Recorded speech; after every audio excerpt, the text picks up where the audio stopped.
ओम सच्चिदानंद महाराज की जय।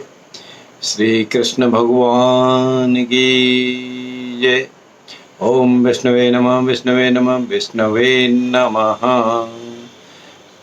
श्री भगवत महापुराण की जय। श्रीमन्नारायण नारायण नारायण भगवन नारायण नारायण नारायण। मित्रों, आज का हमारा जो अष्टम स्कंद है, इसकी कथा को हम शुरू करते हैं। इस कथा में मनवंतरों के बारे में बताया गया है। मनु के द्वारा मनवंतरों का वर्णन जिसको कहते हैं। गजेंद्र मोक्ष स्त्रोत के बारे में कथा बताई गई है। समुद्र मंथन की तैयारी, समुद्र मंथन का शुरू होना, समुद्र मंथन से प्राप्त 14 रत्नों की कथा बताई गई है। संग्राम की समाप्ति की कथा बताई गई है। राजा बलि की स्वर्ग पर विजय की कथा गाथा की गई है। कश्यप जी के द्वारा अदिति को पयोव्रत उपदेश दिया गया है, उसकी कथा स्कंद में बताई गई है। अदिति को भगवान के द्वारा वरदान दिया गया है, उसकी कथा बताई गई है। बलि की स्तुति तथा भगवान के द्वारा प्रसन्नता व्यक्त करना, आशीर्वाद बलि को देना और भगवान के 24 अवतारों की इसमें बातें बताई गई हैं। आइए जब हम शुरू करें कथा को आज। श्रीमन्नारायण नारायण नारायण भगवन नारायण नारायण नारायण। अब इस अष्टम स्कंद की शुरुआत मनवंतरों के वर्णन से होती है। आइए सुनिए क्या मनवंतर हैं। मनु जी कहते हैं, मनु महाराज का कहना है कि यह संपूर्ण विश्व, समस्त विश्व और इस विश्व में रहने वाले सभी चर अचर प्राणी, चर जो मूव करते हैं, अचर जो स्थिर हैं जो मूव नहीं कर सकते, दोनों तरह के प्राणी जो हैं वो सब क्या करते हैं, उन सब परमात्मा से ही ओतप्रोत हैं। भगवान परमात्मा के ही आशीर्वाद से रह सकते हैं, बिना भगवान के कुछ भी नहीं चल सकता। और फिर मनु महाराज कहते हैं, इसलिए इस संसार के किसी भी पदार्थ में, किसी भी पदार्थ का मोह न करते हुए, मोह करना अच्छा नहीं है, बताया गया मनु द्वारा, मोह न करते हुए उन पदार्थों का उचित उपयोग, सदुपयोग किया जाए और जीवन निर्वाह मात्र के लिए जितनी जरूरी चीज हो उतना ही उपभोग किया जाए, उतना ही उसका भोग किया जाए, तो यह अच्छा है। साथ ही मनु महाराज बताते हैं कि तृष्णा, अधिक प्यास का सर्वथा त्याग कर देना चाहिए। तृष्णा क्या है? लगातार लगने वाली प्यास है, उसका भी त्याग करना चाहिए। सिर्फ जीवन मात्र के लिए, जीवन निर्वाह के लिए जितनी जरूरत है उतना ही उसका उपयोग, उपभोग, भोग करना चाहिए किसी भी वस्तु का। और फिर ये बताया है कि भला इस संसार में की संपत्तियां किसकी हैं, क्योंकि खाली हाथ आया था खाली हाथ जाएगा। हाथ पसारे आया था, हाथ खाली हाथ ही जाएगा।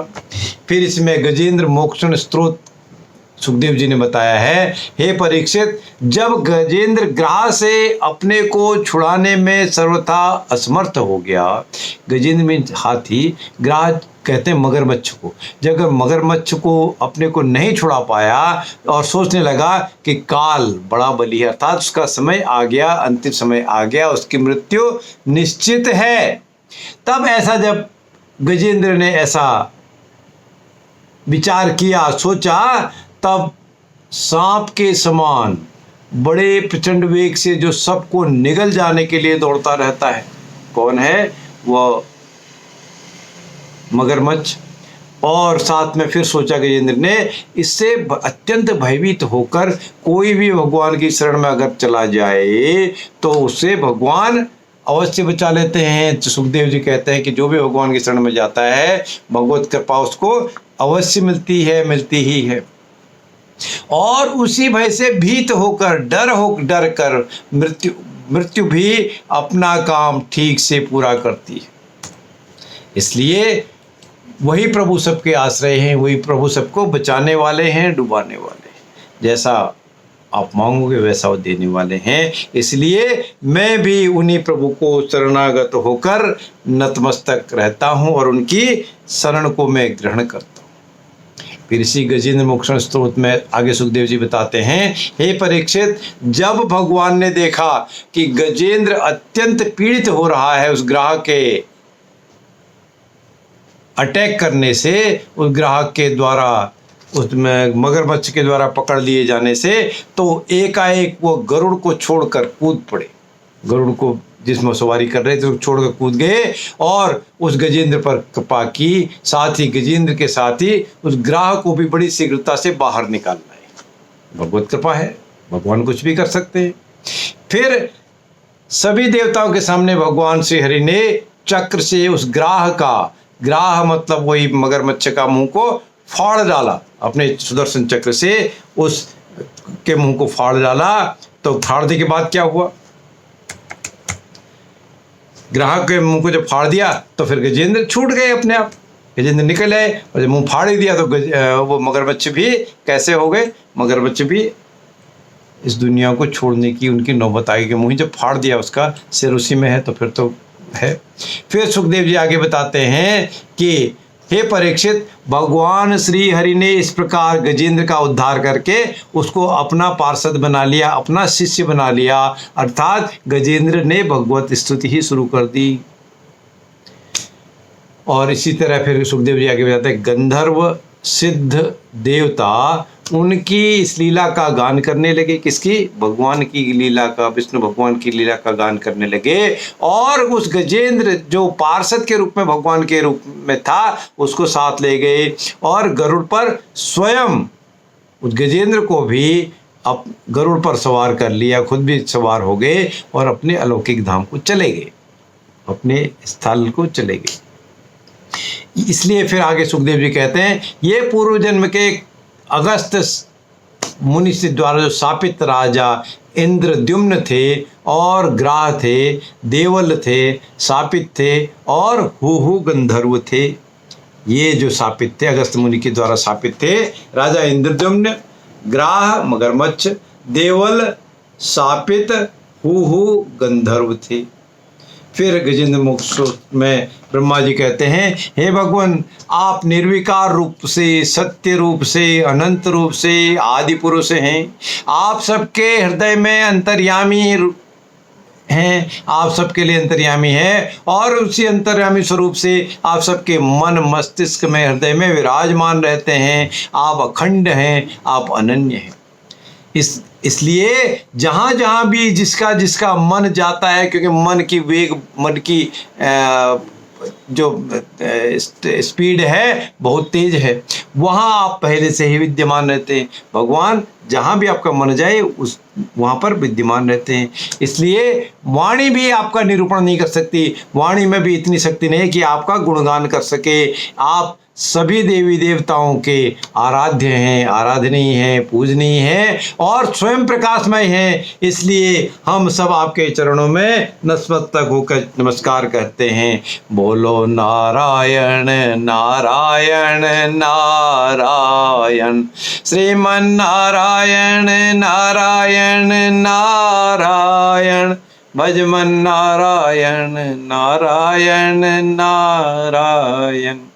फिर जब समुद्र मंथन के लिए उद्घोष हुआ तब ब्रह्मा जी ने कहा, जैसे मनुष्य युक्ति द्वारा, उपायों द्वारा, तिकड़म के द्वारा लकड़ी से आग, गौ से अमृत समान दूध, पृथ्वी से अन्न तथा जल और व्यापार से अपनी आजीविका को प्राप्त कर लेते हैं, वैसे ही जो बुद्धिमान पुरुष हैं, विवेकी पुरुष हैं, अपनी शुद्ध बुद्धि से भक्ति योग को प्राप्त करते हैं, ज्ञान योग को प्राप्त करते हैं। भक्ति योग और ज्ञान योग के द्वारा अपने आप को इन विषयों में पारंगत बना लेते हैं और अपनी अनुभूति के अनुसार पता उनको चल जाता है, उससे आपका वर्णन भी करते हैं। ये भगवान के लिए समुद्र मंथन के समय ब्रह्मा जी ने उद्घोष करते समय कहा। फिर भगवान इसी समुद्र मंथन जब हुआ, भगवान शंकर जी के द्वारा विष का पान किया गया। प्रजापतियों ने स्तुति की, हे स्वामी, हे स्वामिन, सज्जयोजाति, उनका जो अलंकार लगाए थे, 5 उपनिषद ही आपके तत्पुरुष, अघोर, सद्योजात, वामदेव और ईशान नामक 5 आपके उपनिषद जो हैं, वो उपनिषद के स्वरूप आपके मुख समान हैं, या आपके मुख हैं। भगवान की स्तुति करते हुए प्रजापतियों ने ये बात कही, और उन्हीं के उपच्छेद से 48 कलात्मक मंत्र भी निकले हैं। जो 5 आपके मुख हैं उपनिषद रूप में, उन्हीं से 48 मंत्र भी निकले हैं। और जब आप समस्त प्रपंच से उत्परत होकर बाहर निकल जाते हैं, अपने मूल स्वरूप में आप आ जाते हैं, तभी उस स्थिति का नाम शिव है, आराध्य है, महेश है, भगवान शिव शंकर भोले भंडारी है। इसीलिए वास्तव में यही प्रकाश और परमार्थ का तत्व है। तब सुखदेव जी कहते हैं, इस प्रकार सोच विचार कर अंत में श्री लक्ष्मी जी ने अपने चिर अभीष्ट भगवान को ही वर के रूप में क्यों चुना? क्योंकि उनमें समस्त सद्गुण नित्य निवास करते थे, सदैव विराजमान थे, सद्गुणों से भरपूर वो भगवान थे, और प्राकृत गुण भी उनका स्पर्श नहीं कर सकते थे। अणिमा आदि समस्त गुण उनके चाह तो रखते हैं, परंतु वे भी किसी की अपेक्षा उम्मीद नहीं रखते।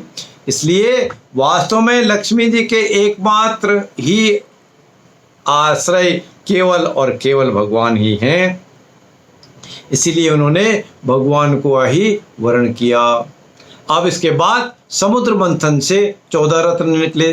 वो 14 रत्न क्या थे? शंख, लक्ष्मी, कौस्तुभमणि, धनुष, शिवभाल स्थित बालचंद्र, कालकूट, ऐरावत हाथी, कल्पवृक्ष, अमृत, अप्सरा, धन्वंतरी, उच्ची, श्रवा, कामधेनु, घोड़ा, वारुणी नाम की कन्या आदि 14 रत्न उस समुद्र मंथन से निकले थे। अब उसके बाद फिर क्या हुआ? और तब सुखदेव जी कहते हैं, हे परीक्षित, देखो देवता और दैत्य दोनों ने एक ही समय पर एक ही स्थान पर प्रयोजन क्या था कि एक वस्तु के लिए ये विचार से कर्म किया, किंतु जब फल उसका मिला, फल में बड़ा भेद हो गया, बहुत डिफरेंस हो गया।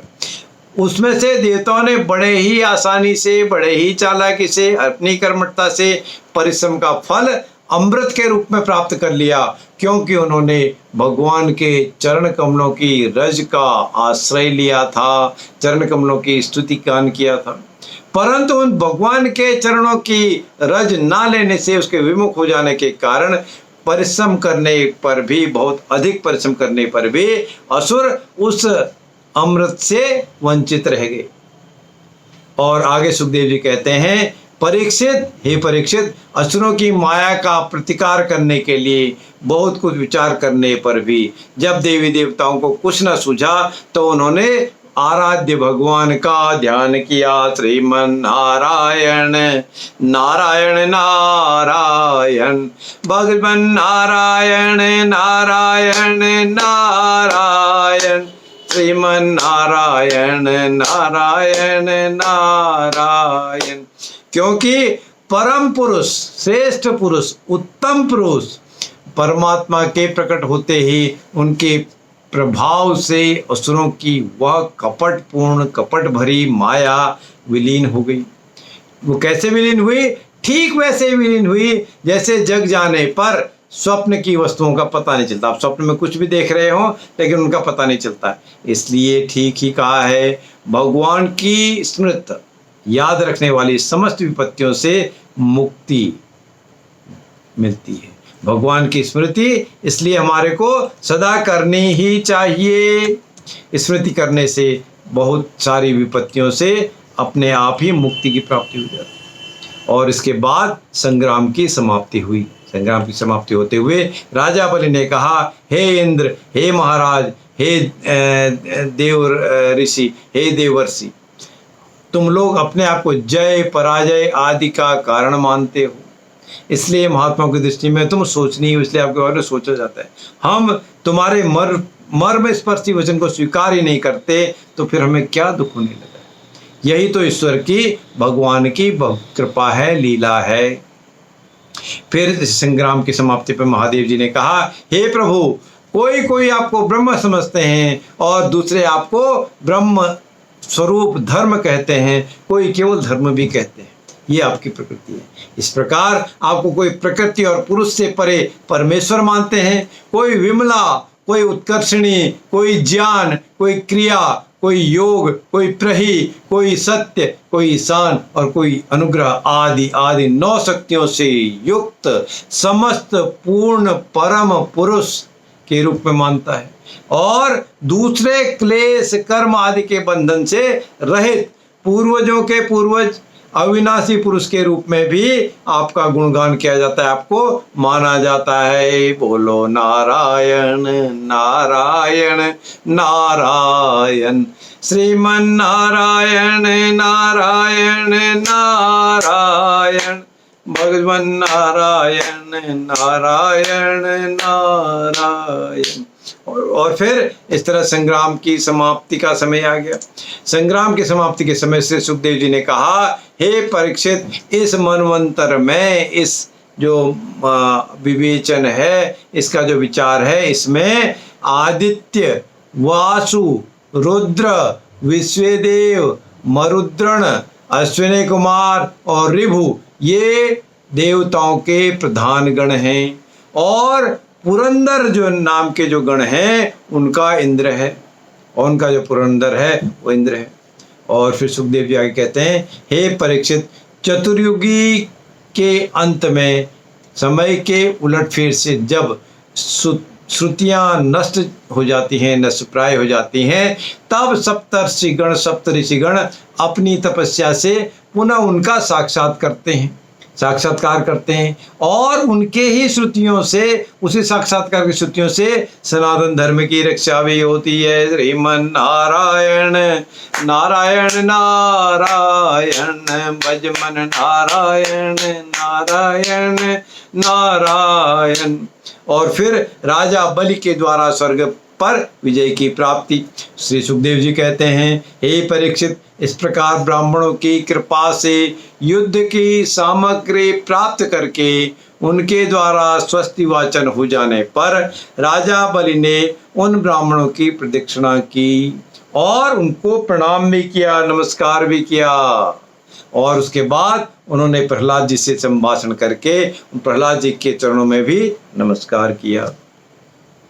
फिर कश्यप ऋषि के द्वारा आदित्य को पयोव्रत का उपदेश दिया गया। अदिति ने कहा, हे आर्यपुत्र, समस्त प्रजा, वह चाहे सत्वगुणी हो, रजोगुणी हो या तमोगुणी हो, आपकी ही संतान है।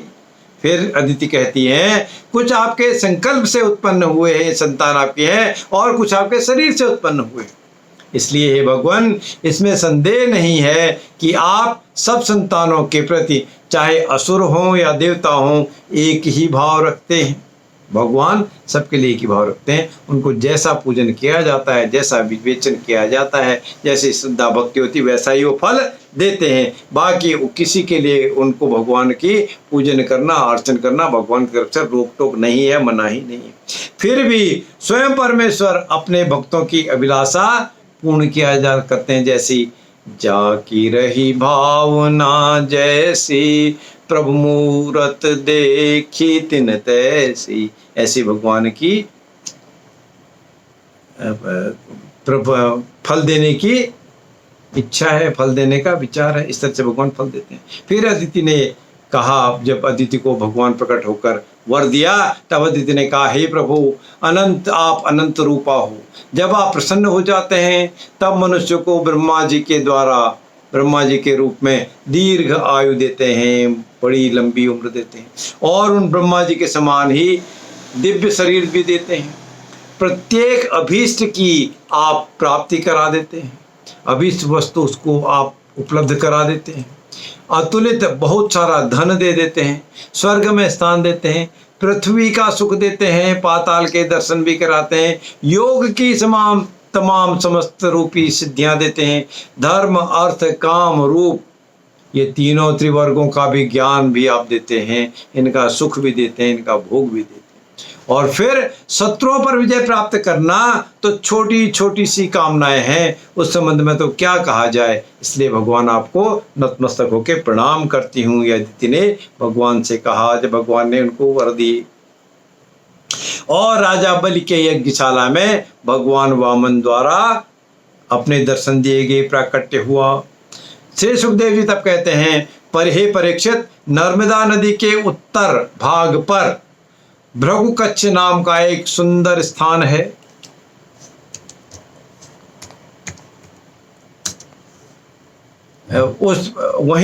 उसी भृगुकच्छ नाम के स्थान पर बलि के भृगुवंशी ऋत्विज श्रेष्ठ यज्ञ का अनुष्ठान करा रहे थे। और उन लोगों ने दूर से ही वामन भगवान को देखा तो उन्हें ऐसा जान पड़ा कि मानो साक्षात रूप में सूर्यदेव का उदय हो रहा हो, सूर्यदेव स्वयं आ रहे हों।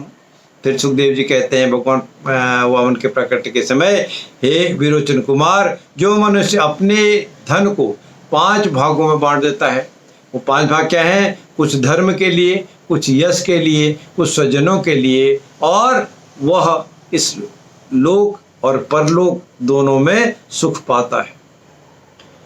फिर सुखदेव जी कहते हैं, जिस समय श्री शुक्राचार्य जी के रोकने पर भी राजा बलि ने अपनी प्रतिज्ञा का पालन करने के लिए वामन जी के द्वारा सुंदर चरण कमलों को धोया, वामन जी के सुंदर चरण कमलों को धोया, तब उस समय एक अद्भुत सी घटना घटित हो गई। क्या घटित हुई? उस समय अनंत रूपी भगवान श्रेष्ठ का वन त्रिगुणात्मक वामरुंज बजने लगा, या वो बढ़ने लगा, उसका आकार बढ़ने लगा। यहाँ तक बढ़ा कि पृथ्वी, आकाश, दिशाएं, स्वर्ग, पाताल, समुद्र, पशु, पक्षी, मनुष्य, देवता और ऋषि सब उसी वामरुंज में समा गए। फिर सुखदेव जी कहते हैं, हे परीक्षित, भगवान का चरण कमल इस तरह सत्यलोक में पहुंच गया और उनके नाखूनों और जो चंद्रमा की छटा के समान सत्यलोक से उसकी आभा भी फीकी पड़ गई। नाखूनों की जो आभा है वो भी फीकी पड़ जाती है जब तेज प्रकाश होता है। इसलिए इसी तरह स्वयं ब्रह्मा जी भी उसके प्रकाश में डूब से गए।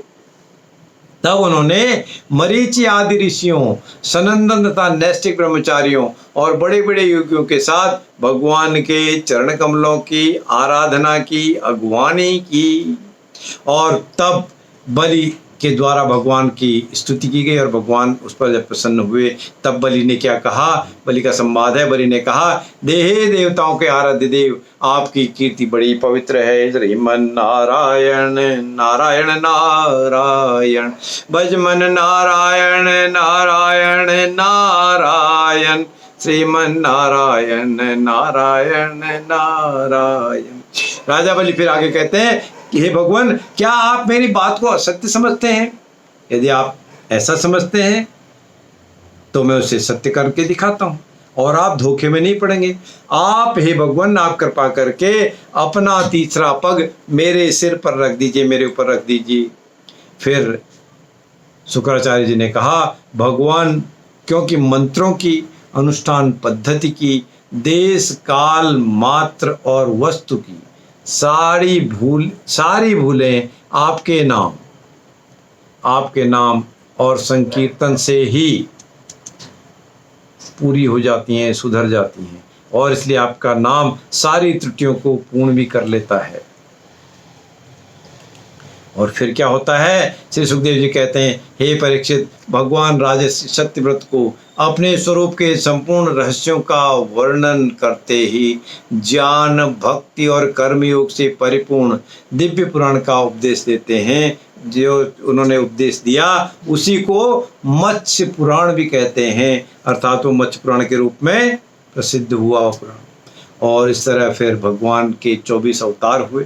ये 24 अवतार क्या है? इनका नाम मत्स्य, कच्छप, वराह, नृसिंह, वामन, परशुराम, श्री राम, कृष्ण, बुद्ध, कल्कि, हंस, हरि, हयग्रीव, धन्वंतरी, सनकादि, नारद, व्यास, दत्तात्रेय, कपिल, यज्ञपुरुष, मनु, ऋषभदेव, पृथु और नारायण, इस तरह से आज 24 अवतार विष्णु भगवान के हैं, भगवान के हैं। बोलो श्रीमन नारायण नारायण नारायण। भजले नारायण नारायण नारायण, श्रीमन नारायण नारायण नारायण। इस तरह यह अष्टम अध्याय समाप्त हुआ। इति अष्टमो स्कंधः।